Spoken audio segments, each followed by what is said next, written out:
Subscribe and download over 1 million code snippet including this tutorial from codegive.com, link in the description below. Certainly. Here's a tutorial on how to check if a string exists in a list using Python, along with code examples. In Python, you might frequently encounter situations where you need to check if a particular string exists within a list. This task is quite common and can be accomplished using various techniques.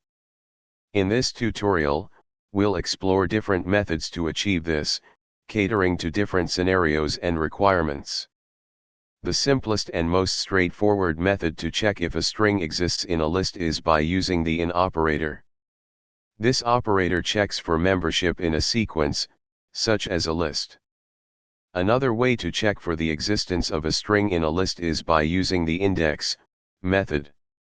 This method returns the index of the first occurrence of the specified value in the list. However, it raises a value error if the value is not found, so it's essential to handle this exception if you're uncertain whether the string exists in the list. List comprehension provides a concise and efficient way to check for the existence of a string in a list while allowing for additional operations on the matching elements if needed. In this tutorial, we explored various methods to check if a string exists in a list in Python. Depending on your requirements and preferences, you can choose the method that best suits your needs. The in operator is generally the simplest and most commonly used approach, but the other methods provide flexibility for different scenarios. ChatGPT.